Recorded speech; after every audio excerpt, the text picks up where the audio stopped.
The story of Atlantis is not a myth born from idle fancy. It is a memory, fractured, scattered, nearly lost, of a world that rose high and fell hard. Through the voice of Solon and later Plato, we glimpse fragments of a forgotten age, an empire blessed by the gods, undone by its own pride and swallowed by the sea. This account weaves together the pieces, staying true to the old records, to offer not fantasy, but warning. Atlantis fell. The lesson endures. Part 1. The Gathering of Minds. The sun hung low over the Nile, bleeding orange into the river. Solon, elder statesman of Athens, stepped onto the worn stones of Sais with a mind as restless as the waters. His journey was no mere tour of foreign lands. He sought wisdom, ancient and unbroken, beyond the short memory of the Greeks. A hunger drove him, deeper than politics, deeper than pride, the need to understand what his people had lost. The city of Sais pulsed with an old life. Its walls bore scars older than any war Athens remembered, older than the myths sung in her agoras. The very air felt heavier, thick with memories layered over generations. Priests in linen robes moved through the cool shadows of colonnades, their faces carved by years and sun. Solon approached the great hall, where knowledge, it was said, was kept not in fragile words, but in living tradition, protected like a sacred flame. He was welcomed without ceremony, as if he had always been expected. Age spoke to age. The chief priest, a man whose name was kept for sacred use only, regarded him with a gaze steady as the desert wind, eyes like polished obsidian. "You are Solon of Athens," the priest said, not as a question, but a statement of fact, heavy with meaning. Solon inclined his head. "I come to learn what was, that I may understand what is." The priest smiled faintly, a movement as brief and elusive as a shadow. "A noble hunger. Few of your people know how young they are." They sat on low stools beside a shallow pool, its still water mirroring the high columns around them. Around them, stone walls bore the stories of gods and men in carved relief. Incense twisted in the air, a thin line of smoke against the gathering dusk. It smelled of myrrh and old wood, of ceremonies that had outlasted kingdoms. "Tell me," the priest said, "what do you know of the past?" Solon spoke with careful pride, weaving the tales of Deucalion's flood, of the heroic age when demigods roamed the earth, of the founding of Athens by Cyclops. The priest listened, patient as stone. When Solon finished, the old man shook his head, not in mockery, but in sorrow, as one might grieve for a child. "You Greeks are like children," he said. "You have no old men among you." Solon's pride stirred, but he mastered it. "How so?" he asked, though a part of him feared the answer. "You remember one flood, but there have been many. The world is wiped clean in cycles, by fire and water. Survivors start anew, like seeds after a storm. Each time, knowledge is lost.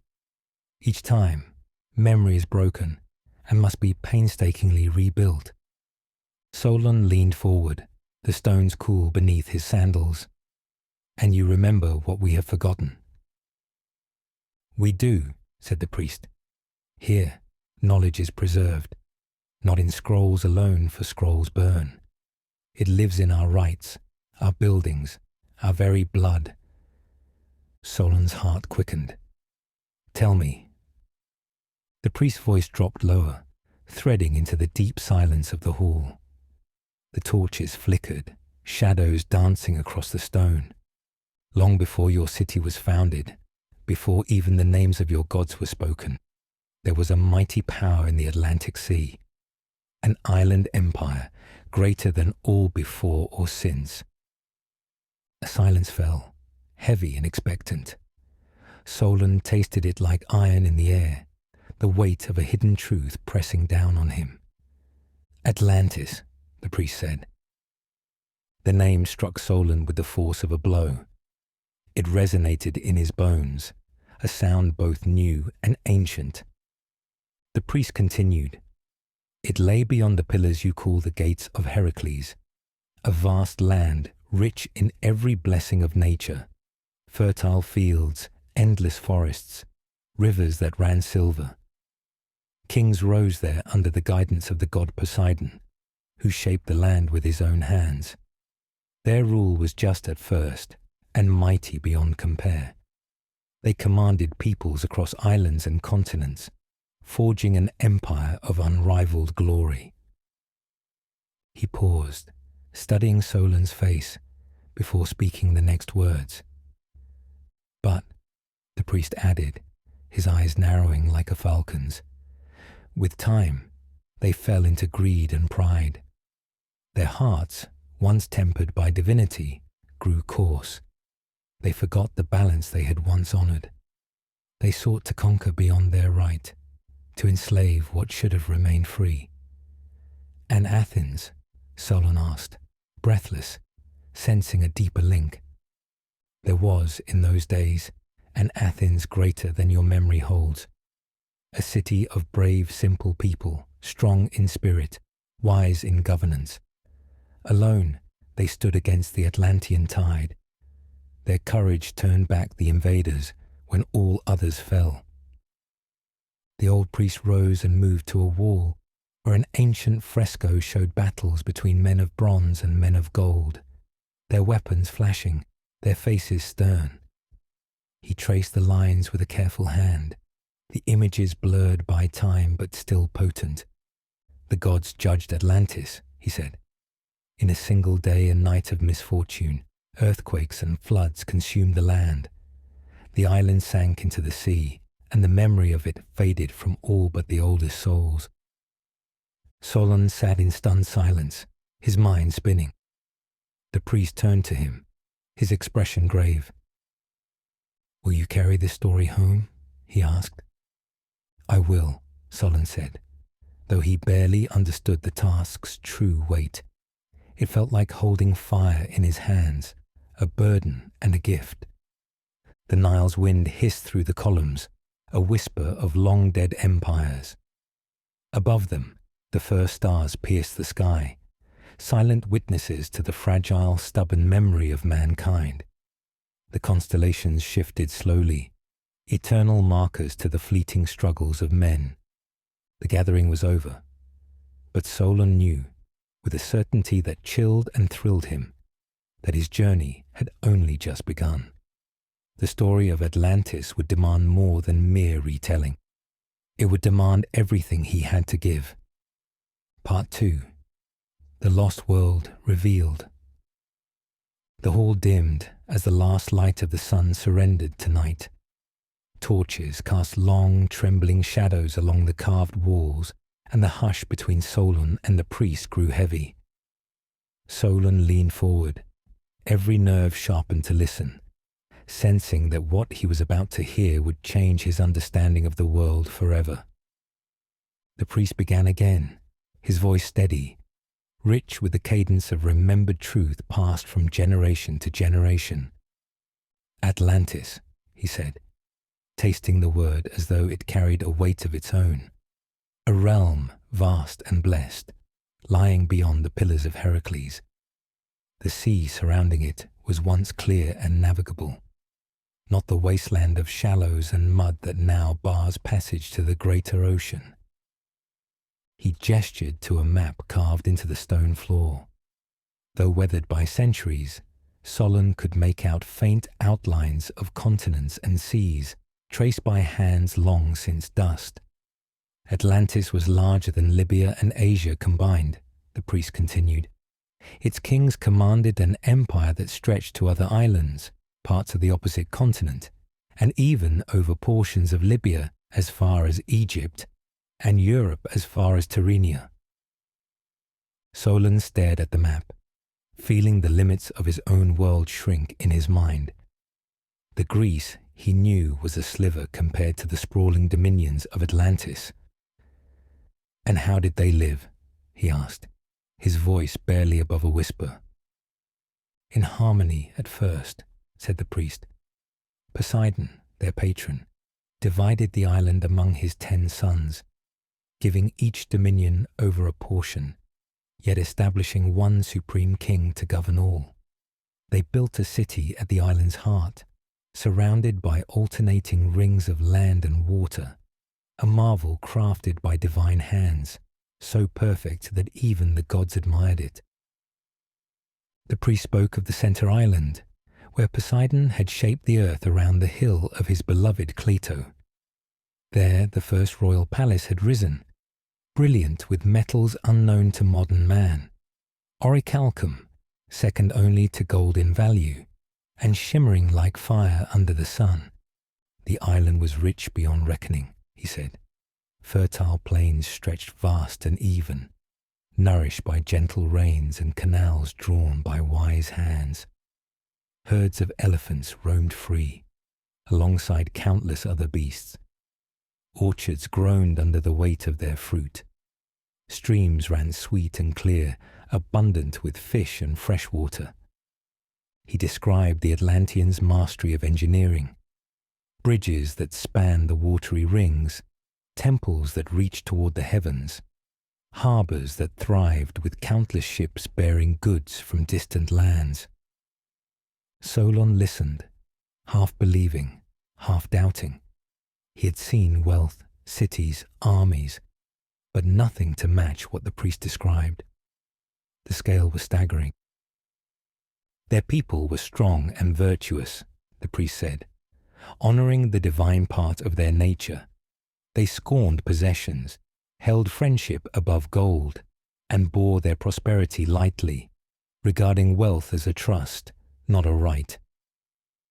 The priest's tone darkened, his voice tightening around the memory of decline. But as generations passed, the divine strain weakened. The mortal blood grew stronger. Their virtues faded. Greed and ambition took root, like rot in an unseen beam.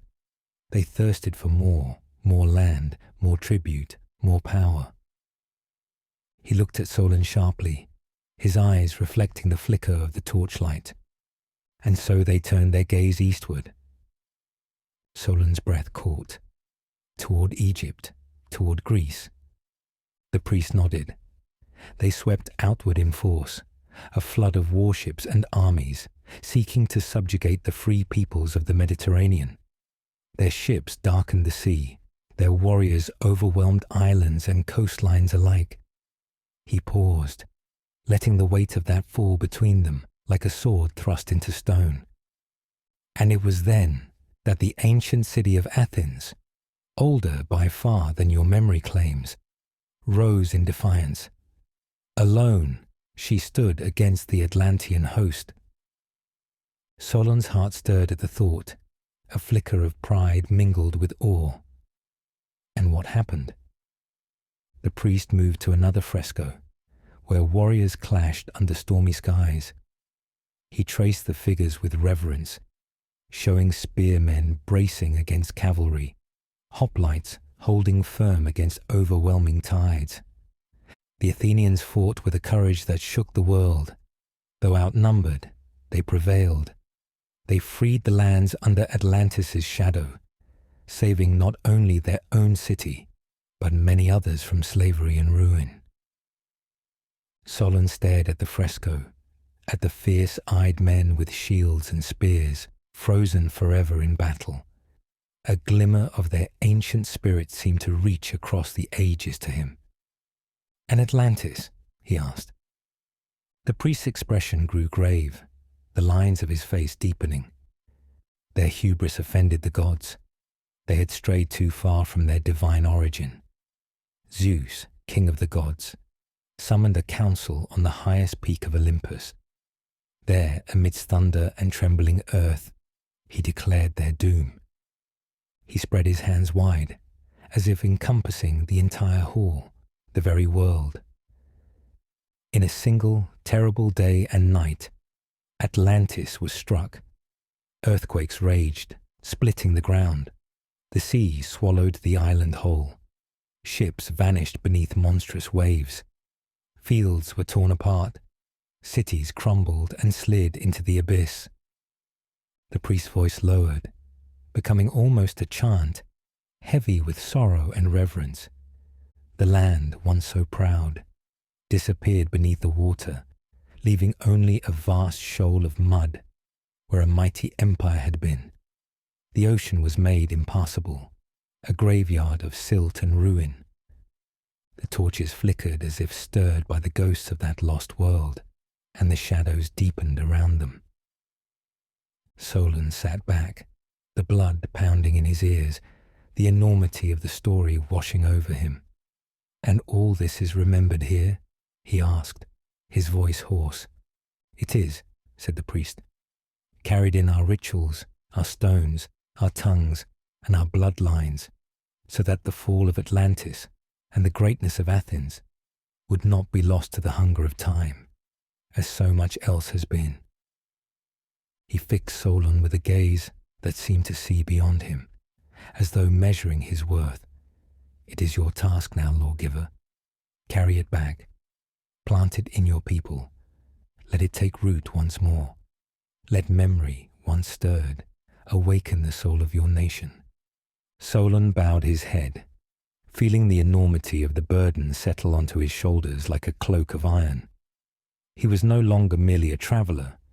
He was a bearer of lost history, a bridge between shattered ages, a servant of truth. The Nile murmured beyond the walls, a river that remembered more than men ever could. The stars above swung into their ancient places. Solon rose slowly, knowing that the world he had known was gone, and a greater, deeper world had opened before him, one he could neither ignore nor forget. Part 3. The Rise of Atlantis. Before the memory of man as it is now held, when the gods still walked among mortals, Poseidon, lord of the sea, claimed a distant island beyond the pillars of Heracles. It was a land untouched by war or ambition, rich in forests, fertile fields, and shining rivers. Towering mountains pierced the skies, and gentle valleys cradled clear lakes. The island was a paradise, waiting for the hand of destiny. Among the rolling hills of this island, on a mountain near the center, dwelled a mortal woman named Cleito. She was descended from a line that kept sacred the rights of the earth and sea. Cleito lived alone after the death of her parents, guardians of the sacred land. She was of noble spirit, fair beyond mortal measure, and Poseidon, beholding her with divine eyes, was seized by love and reverence. To shield her from mortal harm and the envy of gods, he encircled the hill where she dwelled with rings of water and land, building an impregnable sanctuary against all intrusion. 5 rings of sea and 5 of earth he created, concentric and perfect, connected by bridges and guarded by mighty towers of gleaming stone. Within this sacred enclosure, Poseidon took Cleito as his queen. In time, she bore him 5 pairs of twin sons, and from these 10 were born the kings of Atlantis, each entrusted with a portion of the island to rule, though the firstborn, Atlas, was made supreme among them, his name destined to echo through eternity. Poseidon, to honor Atlas, named the whole island and its surrounding sea Atlantis. Upon the central hill, he raised a grand palace, clad in metals unknown to the rest of the world. The outer walls shone with brass, the inner with tin, and the very heart of the citadel blazed with the red gold of orichalcum, a metal second only to pure gold. Towers pierced the sky, and temples rose adorned with carvings so fine they seemed the work of the gods themselves. The city itself was a wonder of the world. Engineers and architects, inspired by divine knowledge, shaped it with geometric precision. Canals carved from the land connected the rings of sea to each other and to the great central harbour. Towers rose at the points of the bridges, and mighty gates guarded each passage. In the heart of the city stood the grand temple of Poseidon, its pillars reaching the heavens, its altars perfumed with ceaseless offerings. Around the central island, a great plain stretched vast and even, a gift from the gods. The plain was a perfect rectangle, cultivated with loving care. Crops grew in abundant cycles, nourished by an intricate network of irrigation canals, straight as an arrow and vast as a man's lifetime could trace. Fields of wheat, barley, and countless fruits stretched endlessly, swaying in the divine breezes. The Atlanteans themselves were a race unlike any before or since. Strength of body and clarity of mind marked them, born of the divine and mortal mingling. Their beauty, courage, and wisdom were celebrated in song and story. They lived by laws handed down from Poseidon himself, inscribed on a pillar of orichalcum within the temple of their ancestor, unbroken through the passage of generations. Each year, the 10 kings assembled in council within the temple. They deliberated upon justice and matters of state, sacrificing a bull in the sacred ritual. Their judgments were engraved on the temple walls, binding them to the ancient covenant that preserved their unity and virtue. No king could make war without the consent of the others, ensuring harmony among the realms. Wealth flowed through Atlantis like blood through a living body. Gold and silver, orichalcum, and other metals gleamed in their treasuries. Their temples were adorned with statues of ivory and precious stones, dedicated to the gods. Gardens lush with exotic fruits adorned the city, and sacred groves whispered with the voices of the divine. Public baths, arenas, and theatres blossomed in every quarter, providing leisure and education for all citizens. Animals, both tame and wild, roamed the land freely. Herds of elephants, lions, and countless beasts made the fertile plains their home. Birds of vibrant plumage nested in the groves, and the rivers teemed with silver fish. The abundance of nature was matched only by the skill of the people, who lived in harmony with the bounty around them.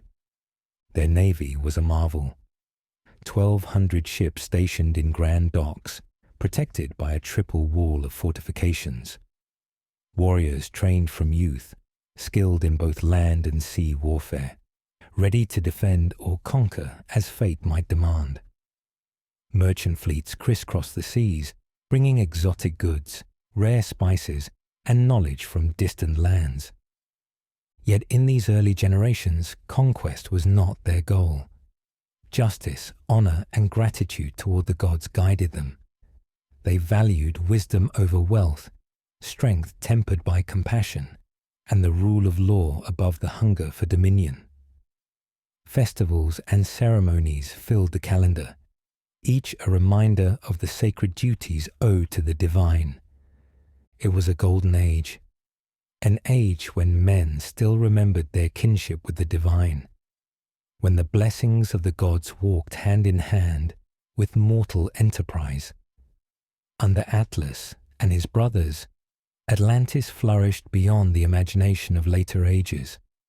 Their reputation traveled beyond the seas, carried by sailors and merchants, spreading awe and envy.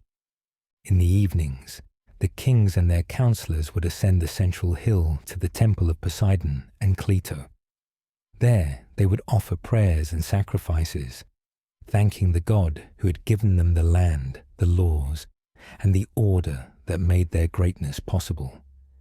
They would recount the deeds of their ancestors and renew their vows to uphold the covenant. They would look out over the city, the gleaming walls, the lights reflecting off the canals, the ships bustling in the harbours, and the endless green of the cultivated plain. They saw a world in balance, a world protected by virtue as much as by stone and sword. They believed their blessings eternal, safeguarded by their devotion. It seemed that Atlantis would endure forever, a testament to what could be achieved when divine favor and human effort moved in harmony. But even in those days, beneath the surface of perfection, small cracks were forming, invisible, silent, inevitable. For mortal blood is stubborn, and the memory of the divine fades swiftly with the turning of generations. Ambition stirs first in the heart, invisible to the eye, but no less dangerous.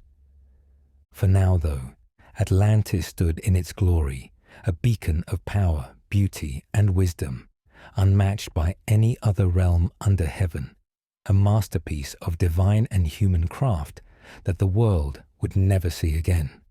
Part 4. The Splendor of the Atlantean Empire. At the height of its glory, Atlantis was a marvel that defied belief. The heart of the empire beat within the capital city, a place unlike any other, built in a perfect harmony of natural bounty and divine design. The city radiated outward from the sacred hill where Poseidon had once enclosed Plato. From the central island's palace and temple, rings of water and land spread in precise alternation, each crafted with an architect's discipline and a god's imagination. Wide stone bridges connected the rings, each lined with towers and fortified gates that gleamed in the sun.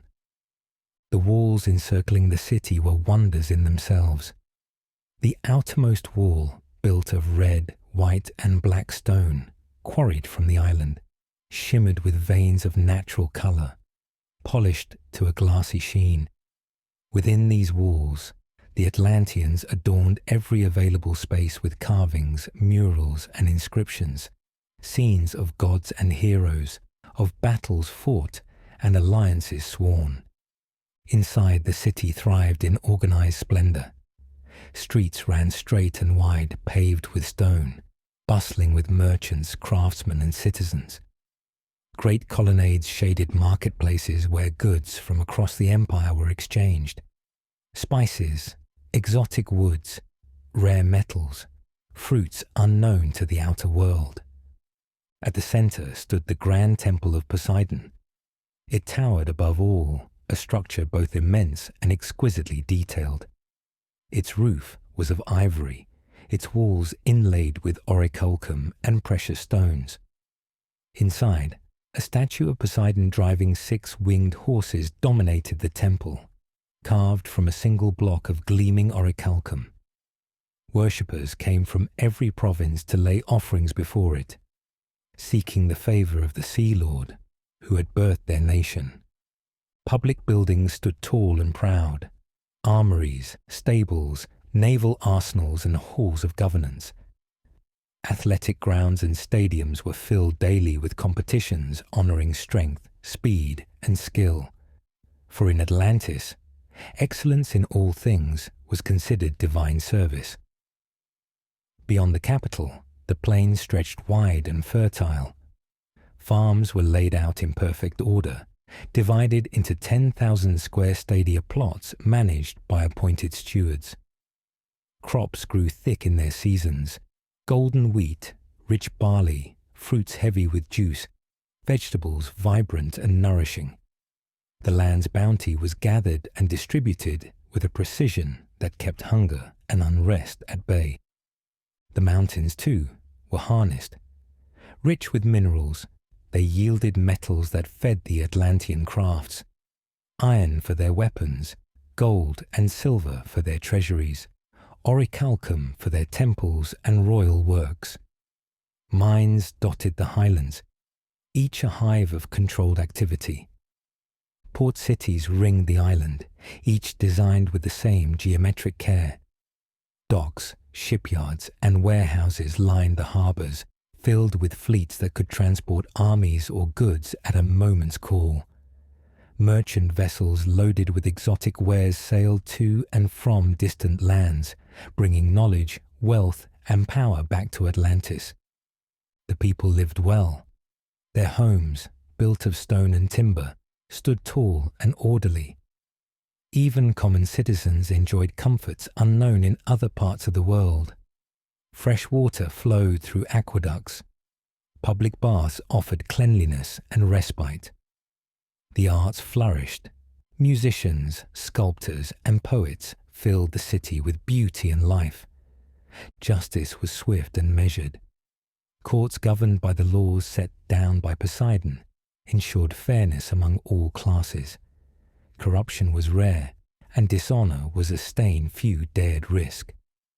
Atlantean education cultivated both mind and body, and every citizen knew their role in the greater order. The empire's strength was not limited to wealth. Its armies were vast and disciplined, a formidable machine of war when needed. The cavalry, drawn from the finest horse breeds of the island, could sweep across the plains with devastating speed. The navy, unmatched in size, patrolled the seas and enforced Atlantean dominance beyond the horizon. Tribute poured into the capital from colonies and client states. The surrounding islands and parts of the adjacent continent paid homage in gold, silver, livestock, and manpower. Their loyalty was secured not just by force, but by the promise of Atlantean protection and prosperity. And yet, for all its grandeur, Atlantis did not yet hunger for conquest. Its rulers, descendants of Poseidon, remained mindful of their sacred trust. They celebrated their blessings with humility, remembering that their power was a gift, not a right. Festivals marked the cycles of the year. Great games were held in the stadiums, pitting champions against each other in feats of strength and endurance. Religious ceremonies filled the temple grounds with solemnity and joy, binding the people together in common reverence. Travelers who glimpsed Atlantis spoke of it in hushed awe. They told of a city that gleamed like a jewel at the edge of the world, a place where man and God had built something that seemed eternal. In every stone, every field, every ship that sailed under the Atlantean standard, the splendor of the empire revealed itself.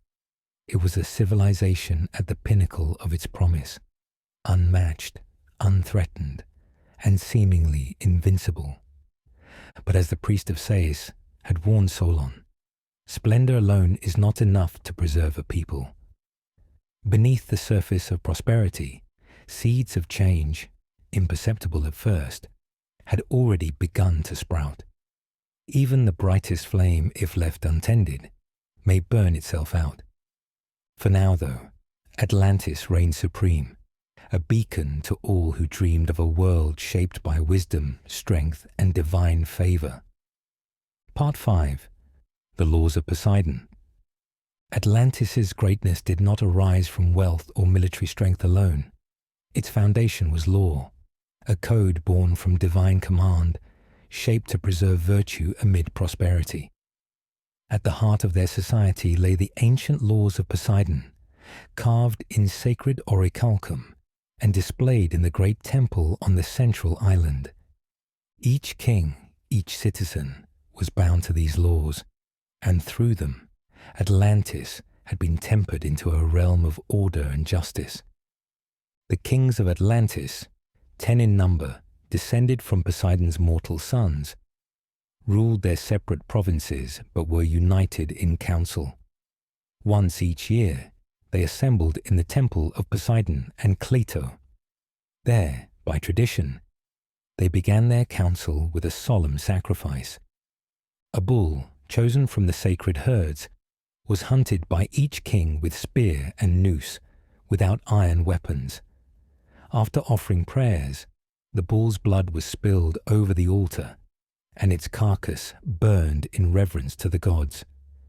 Only then did the kings seat themselves before the orichalcum pillar to judge, to deliberate, and to renew their oaths. Their laws were clear and strict. No king could wage war against another without the approval of the council. Disputes between regions were to be settled by negotiation and judgment, not by violence. Land boundaries were sacred. Marriage alliances between provinces were encouraged to preserve unity, and treachery against the common cause was the highest crime. Justice was not reserved for kings alone. In the cities and countryside, magistrates enforced the rule of law among commoners. Theft, false witness, and violence were punished with swift, measured penalties. A man's honor was his shield. To lose it was worse than exile. Property was respected but never revered. Wealth was to serve the public good. Hoarding was frowned upon. Citizens were encouraged to share their prosperity with the community, funding public works, temples, schools, and games. Children were educated not merely in letters and numbers, but in music, athletics, and the virtues of courage, temperance, and justice. Boys and girls alike were taught that personal excellence was a debt owed to their ancestors and the gods. Trade was vital but controlled. Foreign merchants were allowed in designated markets, but were forbidden from owning land. The Atlanteans prized self-sufficiency and guarded against foreign influence diluting their customs. Religion bound every class and station. Worship of Poseidon, chief among the gods, was constant. Every home bore shrines. Every district had its own temple. Public rituals marked the passing of seasons, harvests, and victories, reminding all that the gods' favor was not a right, but a reward. Beneath this noble order, however, human nature simmered. Ambition, envy, greed. These vices slept, but they had not vanished. Some men measured themselves by their wealth, rather than their virtue. Some grew jealous of neighboring provinces' success. There were whispers, quickly hushed, of merchants bribing officials, of stewards misreporting harvest to keep a greater share. For now, the laws held firm. The kings, still close to their divine ancestry, remembered the covenant Poseidon had laid upon their forefathers. They understood that the strength of Atlantis lay not in its gold, nor its ships, nor its armies, but in the character of its people. And so, year after year, the kings met beneath the soaring columns of the temple, the scent of sacred incense curling into the air, the fire of the altar crackling low, and renewed their vows. They recalled the warnings of their ancestors, that greatness without virtue was a hollow shell, destined to collapse. They looked out over their vast domains, the glittering canals, the endless fields, the proud ports, and believed, with the confidence of the blessed, that their empire would endure forever. But beneath the polished marble and sacred rituals, a slow forgetting had begun. New generations, further removed from the divine, prized the outward forms of greatness more than its hidden roots. They obeyed the laws, but more from habit than conviction. The pillars of justice, though still standing tall, showed hairline cracks, invisible to most but real. The Atlanteans remained noble, strong, proud, but also, ever so subtly, more self-serving, more complacent. The laws of Poseidon still bound them, but it was no longer a living fire. It had become a monument, revered, but no longer feared. And monuments, no matter how grand, do not save a nation when the storms come. For now, Atlantis lived by its ancient covenant, its people secure in their greatness, their rulers bound in solemn unity. For now, Part 6, Atlantis and the Mediterranean. The empire of Atlantis, once content within its blessed island and nearby dominions, began to stir with new ambition. The ships that had once carried goods and tribute now carried soldiers. The cities that had once been ports of trade became strongholds of imperial power. The Atlanteans looked eastward to the shores of the Mediterranean and saw not neighbors, but opportunities. It began subtly. Envoys traveled to distant kingdoms, offering gifts and promises of friendship. Agreements were made, trade rights, military alliances, mutual defenses. The gold of Atlantis, abundant and glittering, brought favor. Their engineers built harbors for lesser cities. Their architects raised temples in foreign lands, each bearing the mark of Atlantean craftsmanship. Grateful rulers welcomed their aid, blind to the slow tightening of the leash. Colonies were established on nearby islands, first by settlers seeking new fields, then by soldiers securing the fields for Atlantis. Crete, Sicily, parts of Iberia, all felt the quiet pressure of the rising empire. Fortresses sprang up where merchant posts had stood.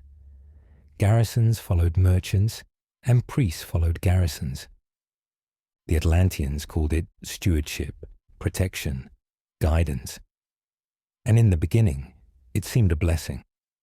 Roads improved, trade flourished, law and order replaced chaos. But the cost was sovereignty. One by one, the free peoples of the Mediterranean found themselves paying tribute not merely in coin, but in loyalty. The kings of Atlantis, once stewards of peace, now convened their councils with an edge of hunger in their deliberations. The laws of Poseidon still hung on the temple walls, but ambition seeped into every hall and harbour. In Egypt, the priests observed these movements with wary eyes. The ancient cities of the Nile, proud and old, did not forget easily the weight of foreign yokes. They prepared their defences in quiet, unwilling to be swept into the Atlantean tide. In Greece, scattered city-states, young and disunited, watched the horizon darken. Rumours spread of Atlantean fleets spotted off distant coasts, of emissaries offering terms that smelled of conquest. A few leaders, bold or desperate, tried to rally their people against the rising power. Most preferred to ignore the distant threat, trusting in their hills and gods to shield them. The Atlanteans grew wealthier still. Tribute flowed into the capital. Gold, silver, slaves, ships, grain, cattle. An endless river of riches feeding a hunger that would not be sated. The ports bustled, the markets overflowed, and the temples shone brighter with every passing season. But prosperity fed arrogance. Generals boasted of their conquests in the halls where kings once spoke of duty.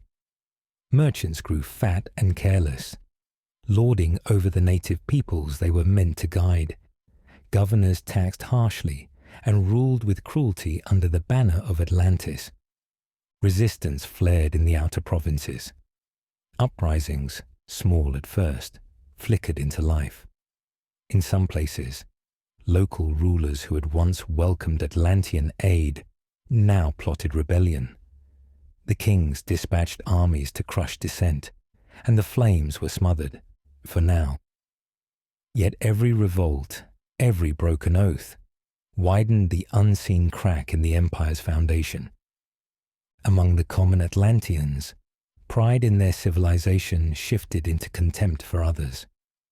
They spoke of the lesser races of the mainland, of the barbarians who could not rule themselves.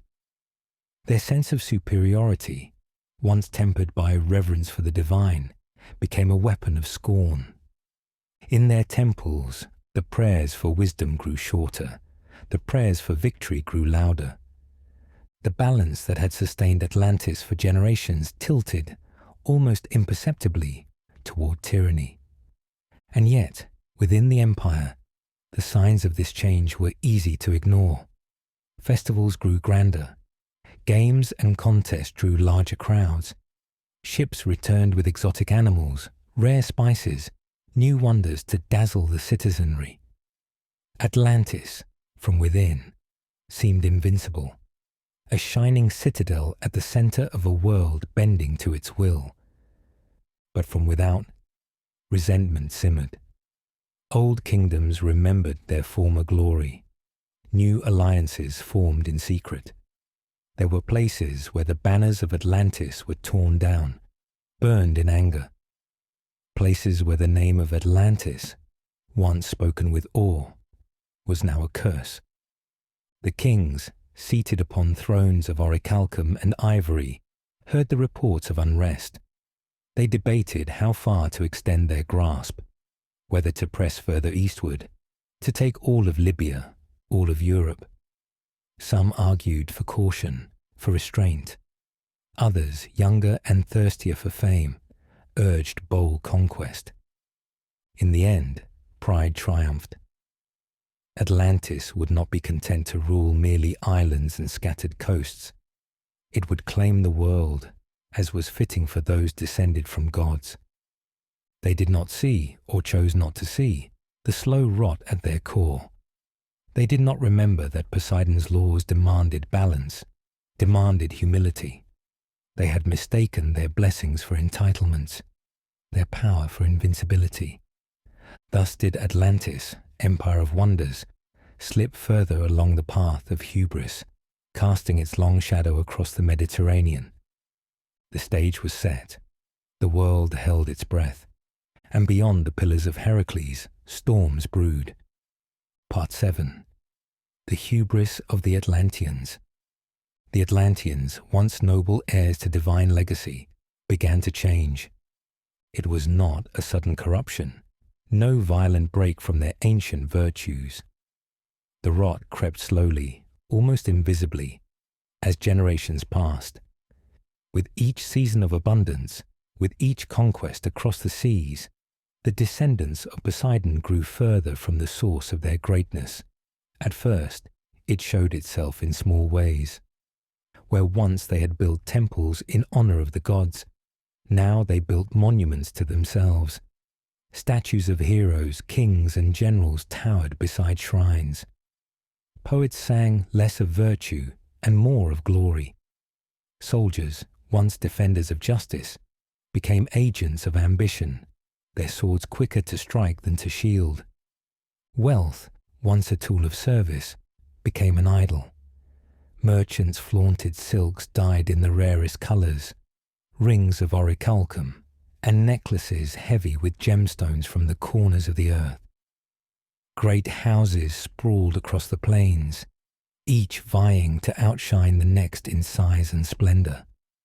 The festivals of the gods remained, but their purpose thinned. Where sacrifices had once been acts of reverence, they became displays of excess. Bull after bull was slaughtered in grand processions, not out of gratitude, but to show the power of the donors. Drunkenness and decadence seeped into holy rites. The kings, still bound by the laws of Poseidon, held their councils each year in the great temple. But even these gatherings changed. Debates, once sober and grave, grew heated with ambition. Younger kings whispered of expanding the empire further, of reaching new lands beyond the Mediterranean. Elders counseled caution, but their voices grew thin amid the clamor for conquest. The law pillars still stood, gleaming in orichalcum. Yet they were monuments, not mandates. The kings no longer weighed their actions against the divine code. They weighed them against their own desires. In the ports, in the marketplaces, in the shaded courtyards of the nobles, the same disease spread. Justice bent beneath the weight of gold. Bribery, once rare and despised, became commonplace. Judges took favors. Merchants cheated. Stewards of the land withheld tribute to enrich themselves. A new breed of Atlantean rose, slick, proud, contemptuous of old ways. They spoke of the new order, where strength alone made right, where the favor of the gods was assumed, not earned. They saw the distant colonies and subdued peoples not as responsibilities, but as cattle, to be milked until dry. The common citizens, seeing the reward showered upon the corrupt, began to follow the same path. Modesty became a mark of weakness. Extravagance became the new virtue. Ambition, unmoored from honor, drove the engines of society. Among the clergy, too, decay took root.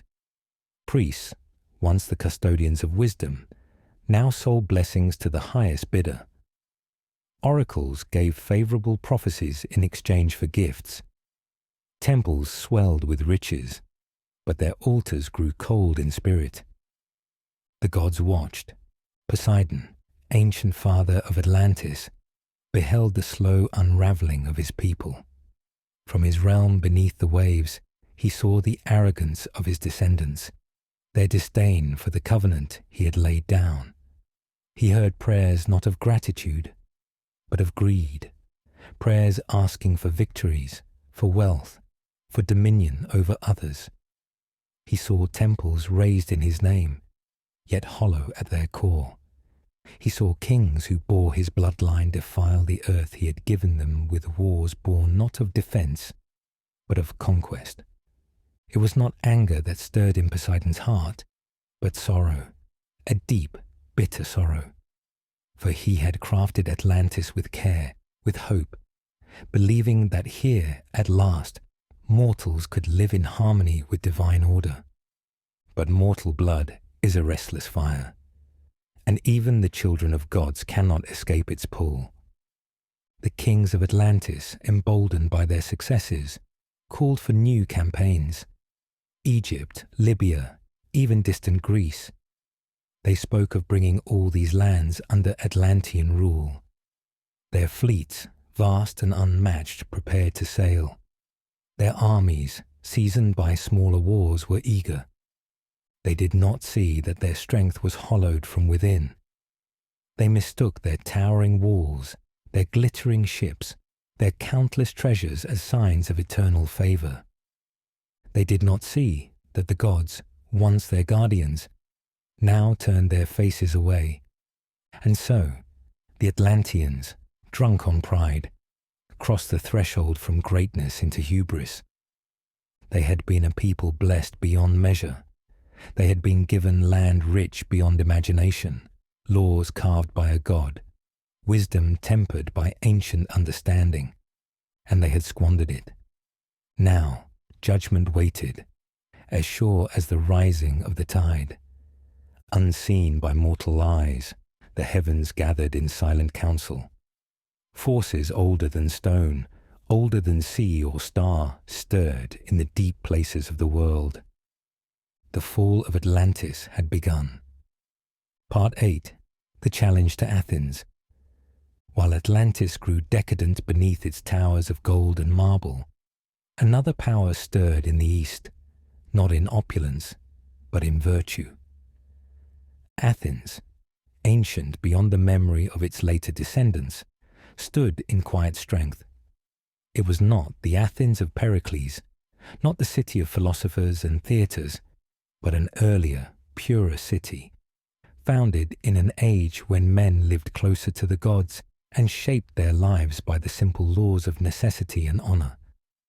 Their society was not adorned with endless wealth, but it was rich in spirit. Their houses were modest, their temples few but sacred.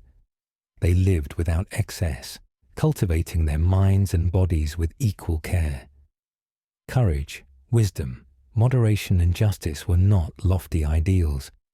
They were daily practices, etched into the rhythm of their existence. Each citizen was a guardian of the city. Military training was not the privilege of a few, but the duty of all. Boys and girls alike were taught discipline, loyalty, and respect for the divine. Laws were agreed upon not by tyranny, but by the collective will, forged through open speech and honest debate. They valued the strength of the phalanx over the power of gold. Their warriors fought side by side, shield to shield, each man's life protected by the discipline and courage of his neighbor. Their generals were chosen not for ambition, but for proven wisdom in battle and judgment. It was this Athens, this shining beacon of simplicity and virtue, that stood in the path of Atlantean ambition. News of the Atlantean expansion reached Athens not through diplomats, but through merchants, sailors, and refugees. Tales of conquered islands, broken cities, and rising fleets spread across the Aegean like wildfire. Yet Athens did not tremble. In the agora, the citizens gathered. In the shadow of their modest temples, they debated. Should they submit, make alliances, seek shelter in neutrality, or should they stand? The choice was swift and unanimous. They would stand, not because they were the strongest, nor because they sought glory, but because freedom was their birthright, a sacred trust from the gods. To abandon it would be to betray not only themselves, but the very principles that define them. Preparation began at once. Smiths worked day and night to forge new weapons. Shipwrights reinforced the hulls of their triremes. Farmers stockpiled grain. Women wove banners and tended to the wounded from earlier skirmishes. Priests offered sacrifices at the altars of Athena and Poseidon, seeking wisdom and strength. The city transformed into a fortress, but it did not lose its soul. The schools continued to teach. The marketplaces buzzed with life. The courts held their sessions. Athens would not become what it fought against. It would not sacrifice its principles for survival. Messengers were dispatched to neighboring states, pleading for unity against the rising threat. Some listened, some hesitated, and many refused, cowed by the fearsome reputation of Atlantis. Athens knew it would stand alone, as it often had.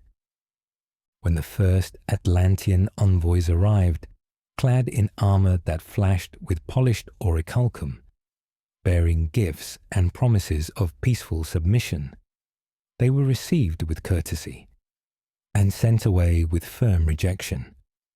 The Athenians would not bow, they would fight. The leaders of Athens, men of stern faces and calloused hands, addressed their people not with promises of victory, but with reminders of duty. They spoke of ancestors who had defended the land with their blood, of the gods, who watched over those who upheld justice. "We may fall," one general said, "but we will fall standing." The day of the Atlantean assault drew near. Black sails darkened the horizon. From the hills above the city, watchers counted the ships and reported numbers that would have made lesser cities surrender without a fight. But Athens did not falter. Their warriors assembled on the plain outside the city, the early morning mist curling around their bronze helmets and polished shields. Farmers, artisans, scholars, and sailors all stood shoulder to shoulder, a wall of resolve against the oncoming storm. The gods themselves, it was said, looked down from Olympus and smiled upon them. For in that moment, as Atlantis advanced with its fleets and armies, gleaming with the arrogance of empire, it was Athens, poor in gold but rich in spirit, that stood as the true heir of divine favor. The battle would come, blood would be shed, cities would burn. But before the first spear was thrown, before the clash of shield on shield, one thing was already clear. The Atlanteans could conquer the land, but they would never conquer the spirit of Athens. The challenge was made. The world would soon see who was truly favored by the gods. Part 9. The Virtues of Ancient Athens. As the black sails of Atlantis neared their shores, Athens stood firm. They had chosen their path not through madness or desperation, but through conviction, a choice rooted deep in the character of their people. Their courage was not the blind, reckless bravery of desperate men. It was measured, deliberate. They knew the odds, they knew the cost, and still they chose to fight, not because they believed they could not be defeated, but because they knew some things were more valuable than life itself. In the final days before the great clash, Athens lived in a quiet, unshakable readiness. There was no panic, no riots in the streets. Craftsmen finished their work with care, knowing it might be the last they would do. Farmers harvested what they could and brought their stores into the city. The elders met not to debate surrender, but to plan defences. The simplicity of their lives became their shield. They had no palaces of gold to mourn, no towering monuments to their own vanity. Their wealth was in their laws, their customs, their faith in one another. When they looked to the city's walls, they saw not stone, but the unity of generations.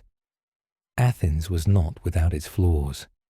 Among them were cowards and schemers, men who whispered in alleys about secret terms of peace, about betrayals that might save their own skins. But these men found no audience. The citizens of Athens, common and noble alike, turned their backs on such talk. Justice was their true strength. They believed not in power for its own sake, but in a city where laws ruled over men, not the other way around. Their courts were open to all. Their magistrates were chosen not for their wealth, but for their wisdom. A man's voice in the assembly was worth as much as his sword on the battlefield. Children too young to fight ran errands between the armories and the docks. Women sewed banners, sharpened spear shafts, prepared rations. Even the old men, their hands too unsteady for weapons, stood ready to guard the gates if the younger generation should fall. The temples were full. Offerings crowded the altars, bread, wine, oil, and blood. The people prayed not for conquest, not for revenge, but for the strength to defend what was justly theirs. The priests spoke of Athena, goddess of wisdom and war, and Poseidon, god of the sea, whose wrath could not be avoided, but whose respect could still be earned by courage. The generals did not issue promises of easy victory. They spoke plainly. The Atlanteans were powerful, numerous, well armed. The odds were long, but they reminded the people that the gods favored the just, not the arrogant. That history remembered the defenders, not the tyrants. And so Athens prepared. The narrow streets buzzed with activity, but there was no chaos. Blacksmiths hammered late into the night. Bakers turned out endless loaves of hard bread. Sailors mended their ships, knowing they would soon have to challenge the mighty Atlantean navy. The warriors drilled on the plains outside the city. Hoplites formed and reformed their phalanxes, shields locking together with the sound of fate sealing itself. They knew that on the day of battle, each man's life would depend not on his own skill alone, but on the discipline and loyalty of those beside him. Among the ranks were no kings, no emperors. There were farmers, blacksmiths, merchants, philosophers. Athens made no distinction between the highborn and the low. All were citizens. All bore the weight of the city's fate equally. On the eve of battle, the leaders addressed the people one last time. They did not promise immortality. They did not speak of vengeance or riches. They spoke of duty. "Our city is not our walls," one elder said. "It is not our stones or our fields. It is the spirit we share, a spirit that no army, no fleet, no empire can break, so long as we hold true." The people answered not with cheers, but with silent, grim nods. Their minds were made up. Their course was set. In the darkness before dawn, the city slept lightly. Children clung to their mothers. Old men sat by their hearths, recounting stories of past wars, of ancestors who had fought and bled for the land. On the hill above the city, the temples of Athena and Poseidon stood side by side, watching over their people. The torches flickered in the night wind, casting long shadows across the stone. Below, in the fields and docks, Athens held its breath. The Atlanteans would come with fire and sword, with arrogance and overwhelming strength. They would expect fear. They would expect submission. Instead, they would find a city unbroken. They would find a people who knew that true power came not from gold or numbers, but from justice, courage, and the unyielding bond between free men.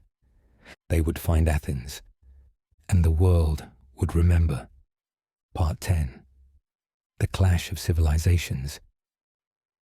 The sun rose over the Athenian plain, casting long shadows across the assembled ranks. Athens stood ready. No jeweled armor, no gold-plated chariots. Only rows of grim-faced men, their bronze helmets dull with wear, their round shields burnished not for show, but for war. Beyond the hills, a dark line blurred the horizon, the armies and fleets of Atlantis. Their numbers seemed endless. Chariots gleamed, banners rippled, and the low thrum of war drums echoed across the fields. Their soldiers were clad in armor of orichalcum and bronze, their spears tipped with iron from mines deeper than any Athenian could imagine. The two forces could not have been more different. Atlantis, an empire drunk on its own might, surged forward in overwhelming strength. Athens, bound not by wealth but by spirit, waited with cold resolve. The first clash came at the river crossing. The Atlanteans, confident in their superiority, sought to overwhelm the Athenians with sheer force. Wave after wave of chariots and cavalry pounded toward the Athenian lines. But Athens had prepared. Engineers had fortified the riverbanks, cutting channels and trenches that turned the battlefield into a maze of mud and traps. Heavy Atlantean chariots bogged down. Cavalry charges broke apart on hidden ditches. From behind low earthen walls, Athenian archers rained volleys into the trapped enemy. Still, the Atlanteans were formidable. Their infantry pushed forward, shield to shield, pressing the Athenian lines. The clash of bronze on bronze filled the air, a thunderous roar broken only by the screams of the wounded. For hours the battle swayed. Athens held, but at a terrible cost. Men fell, their shields slipping from nerveless hands. Blood soaked the fields, the river running red as it wound through the carnage. At midday, a second Atlantean force attempted a flanking maneuver. Their ships, sleek and fast, landed troops along the coastline behind Athenian positions. A messenger raced through the battle lines to warn the generals. Without hesitation, Athens adapted.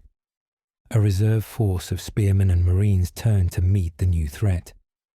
They fought not with desperation, but with practiced discipline, cutting off the landing parties before they could form ranks.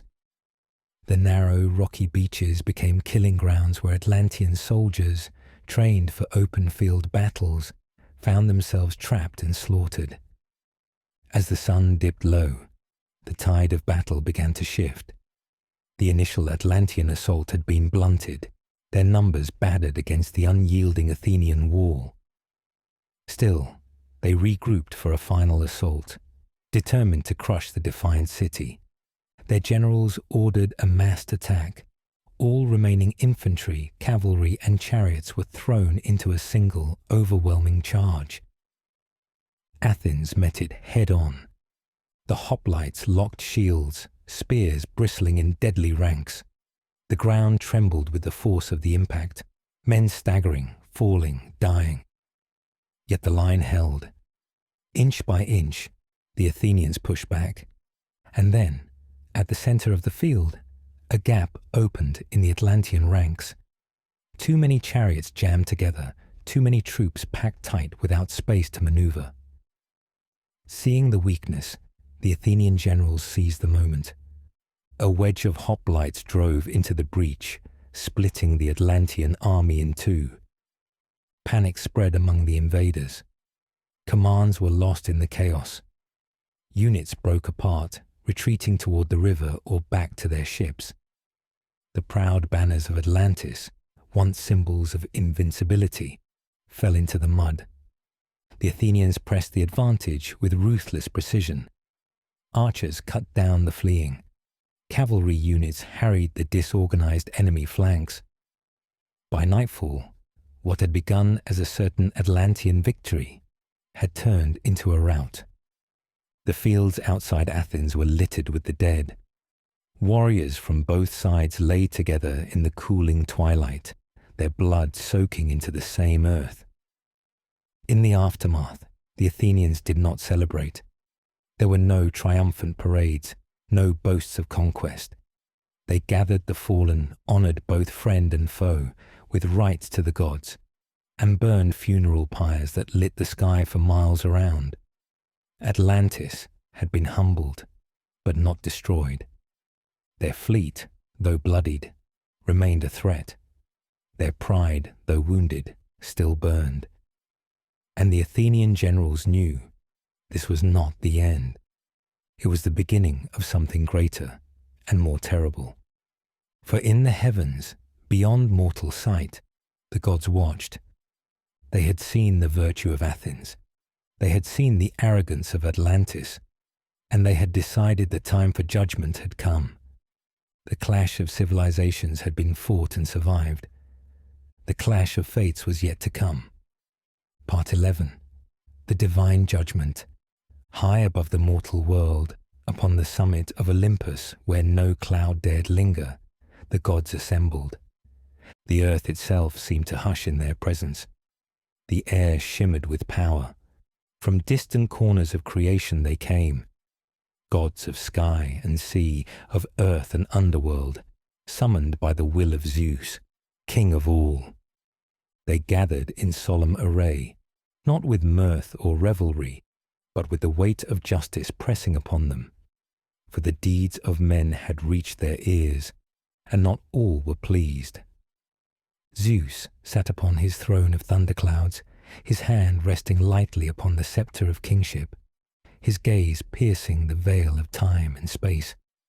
Around him stood Hera of the proud gaze, Athena of the grey eyes, Poseidon of the storming seas, Apollo radiant with light, Demeter crowned in grain, and all the immortal court.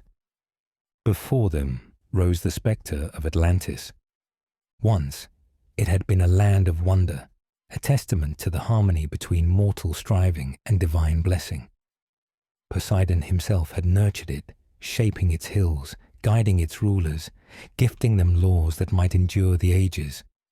But now, Zeus saw only corruption. Pride had taken root where humility once grew. Greed had rotted the roots of justice. The Atlanteans had turned their strength into tyranny, their wealth into license, their wisdom into vanity. Their armies had spread across the world like a blight, seeking not balance but domination. They had mocked the old oaths. They had raised temples to themselves. They had demanded the earth's submission, not its stewardship. Zeus rose. The sky trembled. "Children of the earth and sky," he said, his voice low, yet carrying to every corner of creation. "You know why you have been called." Around him, the gods listened. They needed no recitation of mortal failings. They had seen it in dreams and omens. They had heard the prayers of the oppressed and the cries of the conquered. "Atlantis," Zeus continued, "has broken the covenant set by Poseidon. They have forsaken the balance. They have made war not from need, but from greed. They have worshipped their own power above the laws that gave them power." His eyes, burning with judgment, swept over the assembly. "Such corruption cannot be left unchecked." Poseidon stepped forward, his face a mask of sorrow. Of all the gods, it was he who felt the deepest wound. Atlantis was his gift to the world, and now it stood as his shame. "I loved them," Poseidon said, voice heavy, "but I will not shield them from what they have earned." Athena, goddess of wisdom and war, lifted her spear and struck it once against the marble floor. The balance must be restored. Demeter spoke of the insult to the earth, Apollo of the hubris that darkened the minds of men. Even Hera, often cold to mortal affairs, agreed that the Atlanteans had passed beyond redemption.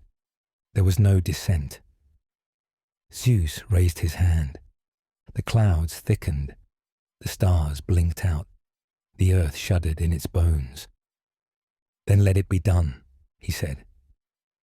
From the vaults of Olympus, he summoned the forces of judgment, not with blind rage, but with terrible purpose. Earthquakes would tear the island's foundations. Tsunamis would rise from the deep. The sky itself would turn against them, not as a punishment of anger, but as a rebalancing, a correction demanded by the natural order. Atlantis would be unmade, the gods dispersed, each to their roles. Poseidon stirred the oceans, whispering to the tides to ready themselves. He gripped his trident, not as a gift-giver now, but as an executioner. Athena summoned winds and storms, sowing discord among the Atlantean fleets. Demeter withheld her blessings from the fields, so that hunger might weaken the proud. And Zeus, in the highest place, prepared the stroke of finality, the thunderbolt. Below, unaware of the full doom gathering, Atlantis celebrated. Even in their defeat by Athens, they boasted of their strength, convinced that time would heal their pride and power would reclaim what had been lost. They built new statues. They planned new wars. They did not see the omens, the stars shifting oddly in the night sky, the sudden stillness of the seas, the uneasy trembling beneath the mountains. They did not hear the whispered warnings carried by the winds. But the earth did, the oceans did, the very stones remembered, and soon all of Atlantis would know what it meant to be weighed in the scales of divine justice. The judgment had been passed. The sentence would follow. In silence, atop the heights of Olympus, Zeus watched and waited. Part 12. The Great Cataclysm. It began with a whisper. The earth trembled beneath Atlantis, a shudder so slight that the revelers in the great halls of the city paid it no mind. Cups clattered against polished stone. Statues trembled ever so slightly upon their pedestals. In the high temples, candles flickered and died. Then came the second tremor, stronger, unmistakable. The revelers stilled, dancers stumbled, priests faltered in mid-prayer. Across the island, animals grew restless, their instincts sharper than human pride. The ground groaned like a wounded beast. Cracks split the marble streets. Water, once neatly confined to canals and reservoirs, surged and spilled. Towers swayed. Bridges groaned under invisible strain. In the harbours, the seas withdrew as if inhaling a great breath. The sailors, too slow to understand, watched in confusion as the waterline retreated, revealing the muddy seabed littered with stranded fish and sunken anchors. A low roar built from the depths, a sound older than time. The earth heaved, buildings split apart. Great plazas crumbled like dry sand. Statues toppled. Columns cracked and rained stone onto the screaming crowds. In the fields beyond the city, the very soil opened in gaping fissures, swallowing farms, animals, and terrified men alike. Rivers reversed their courses, choked with debris. Fires ignited in the collapsing districts, their flames struggling against the winds now whipping across the island. Then the sea returned, not as a wave, but as a wall. A monstrous surge of black water, higher than any tower, raced toward the shattered shores. It struck with a violence no fortress could resist, sweeping away ships, docks, markets, temples. The force of it shattered walls and uprooted trees. Men, women, children, all were swept into the churning chaos, their cries lost beneath the roaring of the water. The rings of land and sea that had once encircled the capital became meaningless. Water poured into the city's heart, drowning the sacred hill of Plato, submerging the palace where Poseidon had once walked among mortals. In the countryside, entire villages disappeared beneath the rising tide. Hills became islands for a brief, desperate hour, before they too sank beneath the relentless waters. Earthquakes tore at the land without mercy. Mountains collapsed inward. Valleys became lakes. Fires raged on floating debris, the smoke joining the thunderheads overhead. Night fell, though it was not yet evening. Ash and storm clouds blotted out the sun. Lightning ripped the sky, casting stark flashes over the drowning world. Thunder rolled without end. The kings of Atlantis, proud heirs of Poseidon, were among the last to fall. From their crumbling citadel, they looked out upon their ruined domain, their banners torn to rags, their golden thrones submerged in muck. There was no escape. Their fleets had been shattered by the first waves. Their armies, once the terror of the world, had no battlefield on which to stand.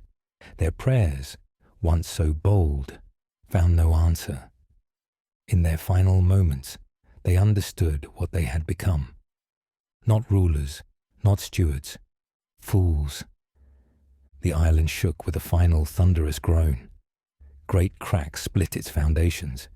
Towers toppled in slow, terrible collapse. The temples sank, their spires slipping beneath the waters like candles snuffed by a giant's hand. Atlantis, once the jewel of the earth, disappeared beneath the sea. In the aftermath, only silence remained.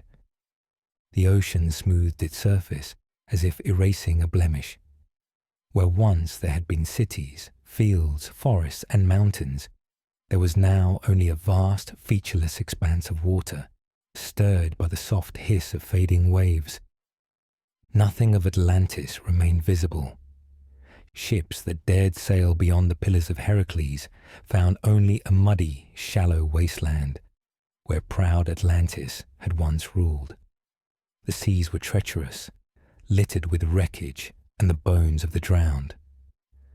The memory of Atlantis began to fade, first from the maps, then from the songs, and finally from the minds of men. But the earth remembered, the gods remembered, and in quiet corners of distant lands, in the broken whispers of old priests and scattered survivors, the name Atlantis lived on. A warning, a lament, a ghost. The Great Cataclysm had passed. The world had been remade, but the lesson remained. Even the mightiest fall when they forget the covenant that binds power to virtue.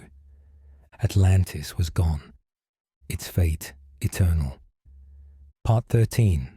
The Shattered Memory. In the wake of Atlantis's fall, the world stood stunned. The oceans, once scarred by the violence of the cataclysm, slowly healed. Winds settled, fires guttered out. But the silence that followed was not peace. It was the hush of a world that had witnessed something too great, too terrible to comprehend. Survivors, few beyond counting, clung to scattered islands, battered coastlines, and shattered cities. They were the lucky ones, if such a word had meaning after such ruin. Their homes were gone, their temples drowned, their histories torn from the earth like roots ripped from soil. Those who lived tried to remember, but memory, like the land itself, was fractured. Stories spread across the Mediterranean and beyond, fragments of truth wrapped in the gauze of fear and wonder. Some spoke of a great island swallowed by the wrath of the sea gods. Others whispered of a mighty empire punished for its pride. In taverns and marketplaces, Sailors told of a place where ships foundered in shallow mud and sea monsters ruled. Each retelling twisted the truth a little more. In Egypt, the priests preserved what they could. Scrolls were written, walls inscribed. They told of the great war between the virtuous city, Athens, and the fallen empire of Atlantis. They spoke of balance lost, of divine justice rendered, but even their accounts, careful as they were, bore the marks of time and interpretation. In Athens, too, the memory lingered, though fainter. They celebrated their ancestors' stand against overwhelming odds. They honored the dead who had held the line against Atlantis' ambition. But as generations passed, pride eclipsed accuracy. The Atlanteans became monsters of myth. The Athenians, demigods beyond mortal reach. Across distant lands, the tale of Atlantis became something else entirely. To some, it was a paradise lost to the caprice of gods. To others, it was a cautionary fable against ambition. To most, it was a legend, no more real than the songs of heroes or the dreams of kings. The survivors themselves struggled. Those who had once lived in Atlantis carried fragments of memory like shards of broken glass, images of golden temples, lush fields, towering walls, and streets thrumming with life. Yet without their libraries, their maps, their scholars, much was lost. Oral traditions passed from parent to child blurred over time. Details faded, names shifted. In the fishing villages of the new coasts, old men spoke of an island that rose and fell with the tides. In mountain towns, bards sang of a city that dared to rival the gods. Each account was different, shaped by the fears and hopes of those who told it. And yet, a thread ran through all the stories. Atlantis had been great, and Atlantis had fallen. Some few tried to find it. Explorers sailed westward beyond the known seas, seeking the ruins of the lost empire. They found only treacherous shoals, thick mud, and strange currents. No towers, no temples, only silence. The ocean had done its work well. Atlantis had been erased not just from the map, but from certainty itself. Among the priests of Sais, the memory endured longest. They guarded their records jealously, passing them from generation to generation. They spoke in hushed tones of Solon, the wise Greek who had once sought to bring the story back to his people, a story forgotten even by its heroes' descendants. For it was Solon who had listened. Solon who had understood that memory, like civilization, must be tended, or it would wither and die. But even Solon, mighty as he was, had faced obstacles. His project to recount the story, to revive the truth, had been interrupted, delayed by wars, by death, by the endless urgencies of human affairs. The records he left were incomplete, the thread frayed. It would fall to later thinkers, later seekers, to find the pieces again. And yet, in dreams, in half-remembered songs, in the secret histories whispered between master and student, Atlantis lived on. Not as a clear, shining memory, but as a ghost, a reminder, a warning. And in the deepest parts of the human soul, where pride and longing battle with wisdom and humility, the name Atlantis remained, a mirror held up to every civilization that would one day rise, prosper, and fall. The island was gone, but the lesson was not. Time passed. Empires rose and crumbled. Philosophers debated what was real and what was myth. Mariners braved new oceans, chasing shadows.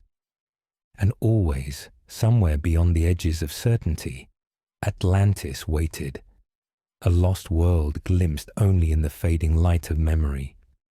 Part 14. Solon's Mission. The halls of Sais had grown quiet.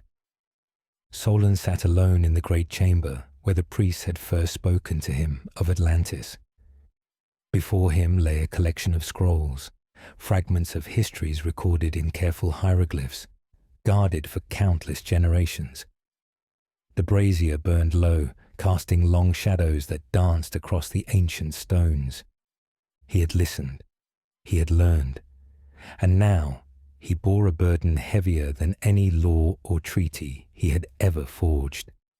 The story of Atlantis and of ancient Athens' forgotten valor had gripped him in a way no tale of war or conquest ever had. It was not merely a record of the past. It was a warning, a beacon shining dimly across the abyss of time. The priestly elders had urged him to take the knowledge home. Greece was young, vibrant, but forgetful. If he did not carry the memory back, it would be lost forever. Solon understood the weight of that charge. He gazed at the scrolls, at the careful scripts he could only partly decipher, and felt the magnitude of the task ahead. To translate not merely words but meaning, to bring a forgotten age back to life for a people who thought themselves already wise. His heart was torn. Athens was in turmoil even now, riven by rival factions and ambitions. Would they listen to a tale of ancient glory and ruin? Would they understand? Or would they dismiss it as a fable, a distraction from their hunger for power and wealth? Still, Solon had made his decision. He would return to Greece. He would set the story to verse, as the poets did, wrapping truth in beauty to reach the hearts of men. He would honor the lost Athens of old, the city that had stood alone against the tide of Atlantis, and he would warn his people of the path that had destroyed that mighty empire, the path of pride, the path of forgetting. He gathered the scrolls with careful hands, as one might gather a fallen standard from a battlefield. The high priest watched him from the shadows, his face solemn. "You carry more than words," the old man said. "You carry remembrance." "I will not let it die," Solon answered. But even as he spoke, doubt gnawed at him. He was old. His strength, though great among his peers, was failing. The road home would be long, and his enemies at home many. He would need allies. He would need patience. Yet he would not falter. That night, under the cold gaze of the stars, Solon set sail from Egypt, his small fleet cutting westward across the dark waters. Each night, as he lay awake beneath the creaking timbers, he whispered the names of Atlantis and ancient Athens to himself, fearing to lose even a syllable. The gods tested him. Storms lashed his ships. Pirates chased them along the coast. Illness struck his men. Yet each hardship seemed trivial compared to the burden he carried. At last, Athens appeared on the horizon, her rocky hills and sacred groves bathed in morning light. Solon's heart swelled, not with pride, but with resolve. He returned not to power, but to work. He set aside politics and intrigue. He gathered the wisest men he could find, poets, historians, lawmakers, and shared with them the pieces of the ancient memory he had salvaged. He began to compose a great poem, a story of heroes and gods, of pride and fall, of a city forgotten and an empire drowned.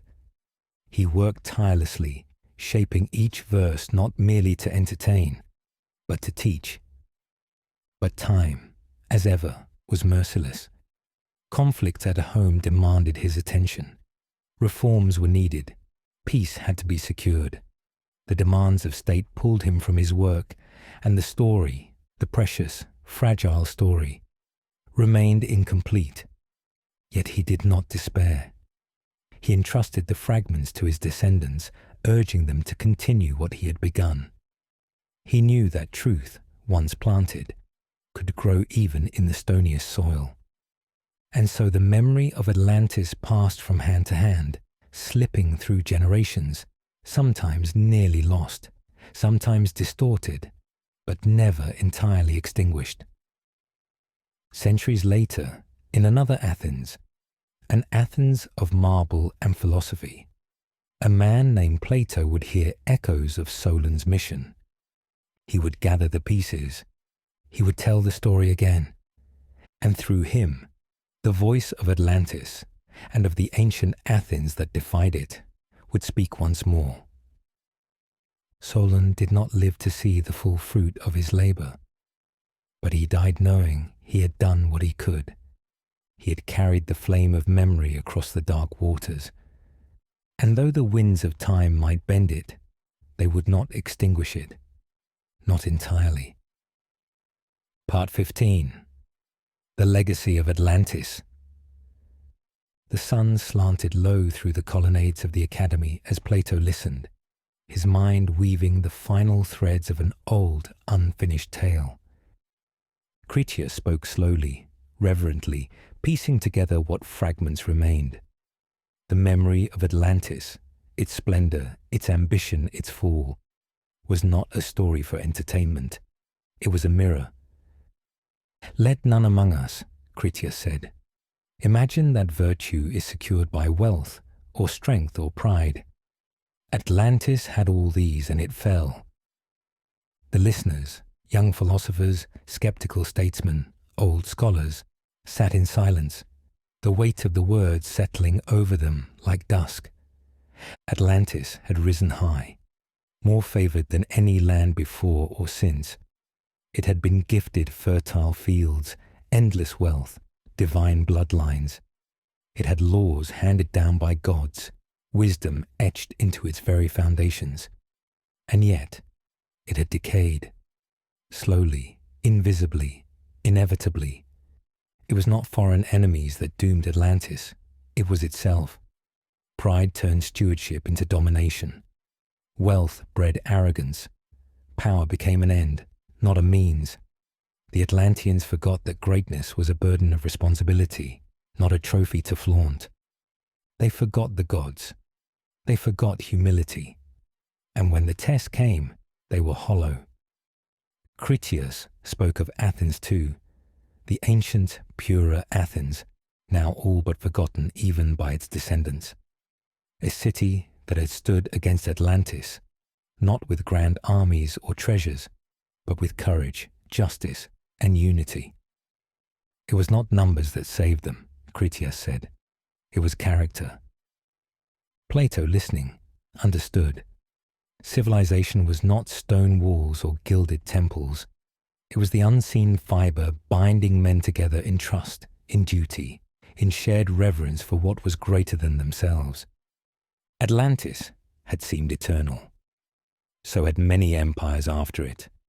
And yet all had fallen. The lesson was clear, if bitter. No state, no city, no people could endure without virtue. No amount of conquest could shield against internal rot. No fleet, no treasury, no army could stand against the quiet erosion of purpose. Plato's pen moved swiftly across his wax tablet, capturing the tale, not as myth, but as warning. He would not wrap it in easy fables. He would not offer false hope. Atlantis was not lost because it was hated by the gods. Atlantis was lost because it forgot itself.